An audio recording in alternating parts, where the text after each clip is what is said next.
Somewhere I feel it in my soul. One chance is everything we've waited for. It's our time, so let me take it home and knock it out of this world. Out of this world where we going. Out of this world, yeah.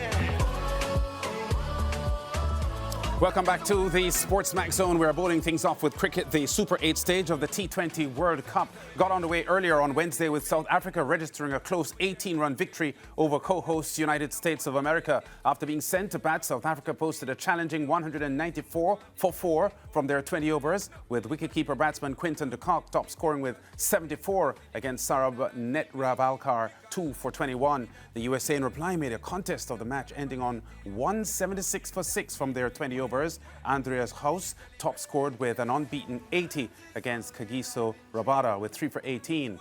Now later this evening, the co-hosts West Indies are in action as they take on England at the Darren Sammy Stadium in St. Lucia. This in the second match of Group 2 of the Super 8s. The last time the two met back in December in the Caribbean, the West Indies won by 4 wickets to clinch the 5-match series 3-2. England pacer Reece Topley believes the crowd will play a huge factor in the match. Here's what he said: the West Indies will try and rally them and create this cauldron of an atmosphere. The wickets have been kind to bowlers so far, so it might be time to take a bit of medicine. As a bowler, he's saying, come Wednesday night, it should be a very good game. Meanwhile, the West Indies captain Rovman Powell believes their familiarity with the Darren Sammy Stadium will come in handy. It's good, he says, that we're starting here, and actually we play one game on it. And before the start of the Super 8, we're a little bit accustomed to the bounce and accustomed to the wicket. Hopefully that would suit us a little bit more than the Englishman. Fazir Muhammad has been following the action, and he joins us live to discuss this. He is in Barbados for radio commentary on these Super 8 matches. Faz, very, very important fixture here for these two teams. Both two-time champions. Who goes in as favourites? I think at this point, the West Indies would go in as favourite because it's been a sort of a scratchy experience for the English so far, coming out of their disappointing 50-over World Cup campaign. They were almost foiled by the weather as well, so they really couldn't do anything about that. But I only say marginal because the nature of the Darren Sammy Stadium pitch, and congrats to Kent Crafton for again presenting a surface that really has something in it for the batsmen and the bowlers. But it's something that clearly the West Indies batsmen like to play their shots, to go through the line. So you would expect that England will like it the same way. Yes, the West Indies played just a couple of days ago, but I think the English top order batting, in fact, way down the order, they will relish the opportunity of batting on a surface like this, given the challenges on other surfaces. But I would still give the West Indies just a very marginal edge. Yeah, a pleasant aspect of this West Indies current performance ratio, Faz, is their consistency. Because for decades we have, questioned the consistency of this team. They are now on an 8-game unbeaten run in T20 cricket, which is a record for them as the West Indies. How much of a turnaround are you taking this unbeaten run by this West Indies team? Well, I'm always hesitant to use that word turnaround, given what we've experienced for the last 30-something years in West Indies cricket. But yes, 8 wins in a row are 8 wins in a row. You can't get away from that. And the fact is that the West Indies in the T20 format from early last year, with the T20 series against South Africa and then the subsequent series against England at the end of the year, they've been on a winning run. But you can't relax because this is tournament cricket. Tournament cricket means that you can almost throw away what went on before, and especially now because in previous ICC tournaments, you would take points into the second round. That isn't happening this time. Everyone starts at 0. So basically, you could forget what went on before, and again, because of the pitch, which is so very different from many of the other surfaces, it's almost as if it's starting afresh. But yes, it's good to see the West Indies on this winning run, but it's not about taking it for granted, because I certainly don't think that Coach Darren Sammy, Captain Rovman Powell, or any of the top players or any of the players by any stretch of the imagination taking anything for granted, because they were 30 for 5 against New Zealand. They went to the last over against Papua New Guinea. So even as they keep winning, there are moments when they fall back into those bad habits, and they clearly can't do that and get away with it on a consistent basis. Yeah, Faz, how much do you suspect that England will still be impacted by their inconsistent build-up, and both in terms of the washouts in their practice matches against Pakistan before the start of the tournament, their washout when the tournament started against Scotland, the defeat to Australia, and then abbreviated game that they won to get them to this stage? How much do you think they'll still be affected by that inconsistent build-up to this stage? I think they'll be relieved. I don't think they'll be impacted by it at all, because they'll say that, look, but for the rain, we might have qualified very easily. But again, because everyone's looking, of course, that rain-ruined match against Scotland, would it have been a 50-50 chase, the loss to Australia? So it was a bad start. And then the rain got in the way. And then, of course, it's all in the context of how badly they played in the defense of the 50-over World Cup. But again, they're starting from scratch on a pitch which clearly, given its nature, they would feel a lot more comfortable. So I don't think they will be uncomfortable or intimidated or carrying any baggage from the first round. If anything, they'll be saying, look, this is the springboard that they would have been waiting for, because this more or less plays into the game of the English with shots all around. And therefore, it's going to be the challenge for the West Indies bowlers to really hit their lines and lengths perfectly, because the margin for error on surfaces like these would be so very narrow that what you'll get away with on other surfaces certainly won't happen here. And the West Indies will know that very well, won't they? Because we took on England in December of last year, and there was one man who really stood out in that series, brought England back into the series from 2-0 down to 2-all, Phil Salt. He's had a great time in 8 T20 international matches against the West Indies. He strikes at 187 against the Caribbean side. He scored those 2 centuries in December last year. He also has a half century against the West Indies. So I suspect the West Indies will be looking at the entire England team, but also at Phil Salt specifically, because they know firsthand how dangerous he is and how much he can take games away from them. Definitely, and that's why it's nothing new, because this has been going on since the first time cricket was played. You target particular players, you look at your star batsmen, you look at your top bowlers, you look at your major threats. It's part of analysis. What makes it more of a discussion now is that we get a lot more numbers. The statistics, the strike rate, he plays to the leg side 50% of the time. He does this to left arm seamers 29% of the time. It's just providing numbers to analyses that would have been done many times over by experienced cricketers or not so experienced cricketers. So yes, whether it's Phil Salt, whether it's Johnny Bairstow, whether it's Joss Butler, whether it's anyone who poses a threat in that top order for England or lower down the order, the West Indies will have obviously looked at them, studied them, worked where to bowl, how to bowl. And Phil Salt particularly, of course, he's an obvious threat. He clearly enjoys taking on the West Indies bowlers. So they're going to have to come up with different options. Obed McCoy bowled very well in that last match against Afghanistan. He could retain his spot because, again, given how well he bowled in those conditions, and it could be a different sort of challenge for the English to face that left-arm seamer. Yeah, I'm very much happy that you went to that point, because that was going to be my next question, Faz, in terms of potential changes to the West Indies 11. Obed McCoy, of course, replaced Romaria Shepherd in the last game. Do you think he retains his place? And Shea Hope also came into the last game for Roston Chase. Do you suspect that the West Indies will go with him on this St. Lucia wicket again?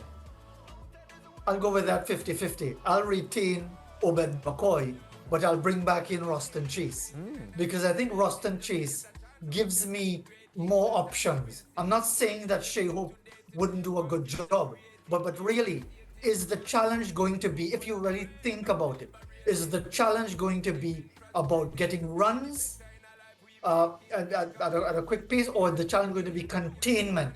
And I think Chase will give you an option with the ball, and then by the same token, as we've seen already with the bat, he can steady things if necessary. So yeah, and I can't disagree with anyone who looks at it the other way and says Shea Hope must play and Romario Shepherd must come back in, because again, it's not so much splitting hairs, but just trying to find the relative strengths of different players and seeing where you could capitalize given both the opposition and the nature of the opposition and the nature of the surface that you're going to be playing on.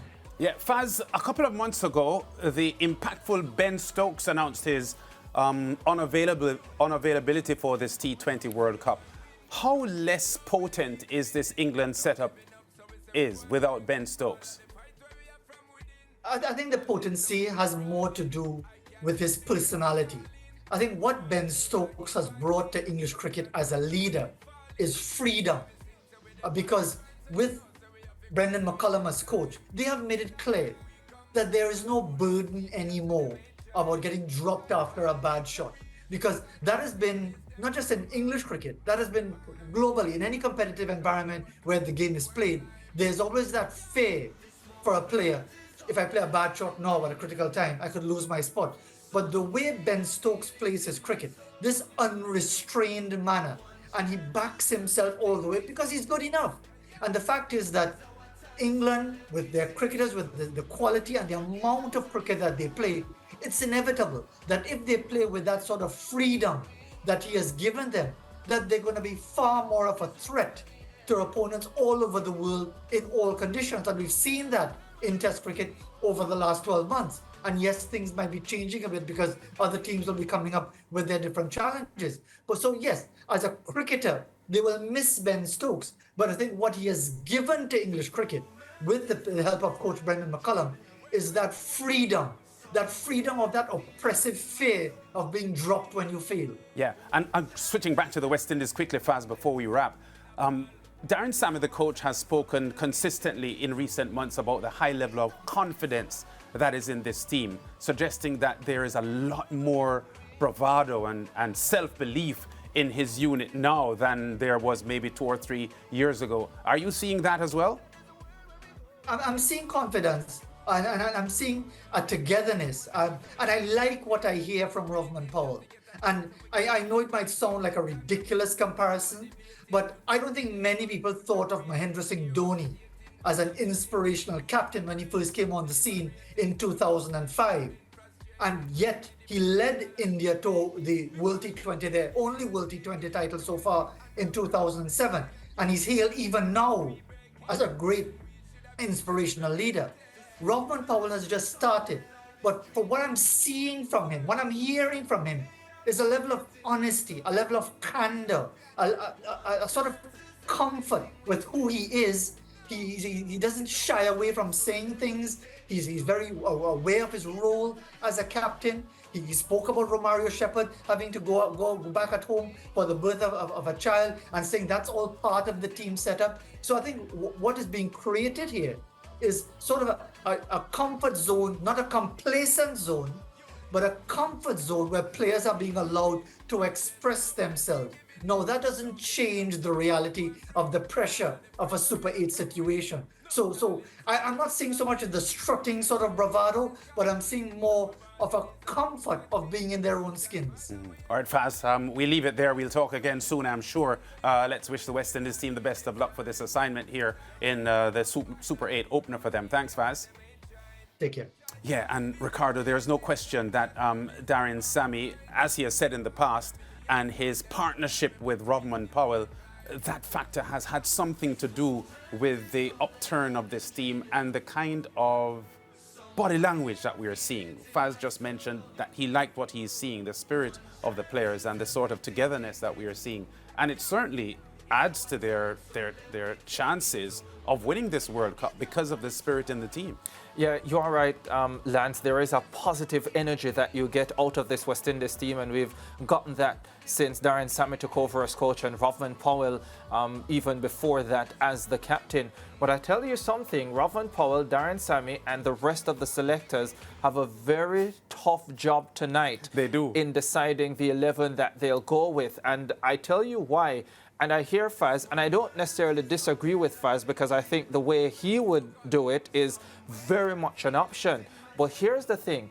If you keep Obed McCoy, and you don't play Romario Shepherd, then you lose a little bit with the bat at the back end, because what Romario Shepherd can do with the bat, Obed McCoy cannot do with the bat.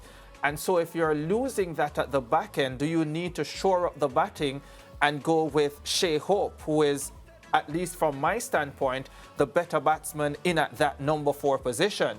Than Chase.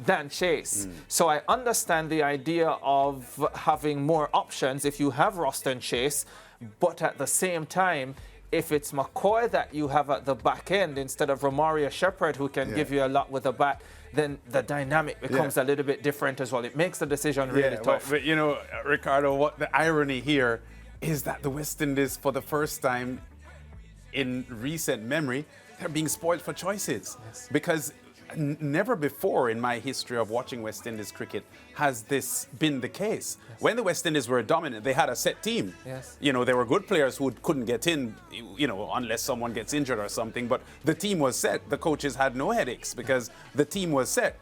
This current T20 setup, it brings a kind of a conundrum for the coaching and selection panel about who to pick, because there are players there who have earned and deserved a spot and are likely not to play. Yeah, and you think about it, Roston Chase, since he has been given this role, has really only had one bad performance, and that was on a tough wicket against New Zealand when so many of the other top order batsmen failed, and then he had horror in the field as well. That was disappointing for him, but outside of that, he's been good, and he's played his role very well. I thought Shea Hope was good in terms of the role he played when he came in that Afghanistan game, and will be and could be needed, whoever is in that number 4 position tonight, to play a similar role. So yeah, it's a good problem to have. It's a good problem to have, but you also want to get it right at the right time, because this is a massive match against England. You don't want to go into that second game or the last 2 games needing to win to make the semi-finals. But let's see what happens. So this game is going to be hot at the Darren Sammy Stadium tonight, and of course we'll review the match on Thursday's show, tomorrow's show. We'll be back with more on the SportsMax Zone after this.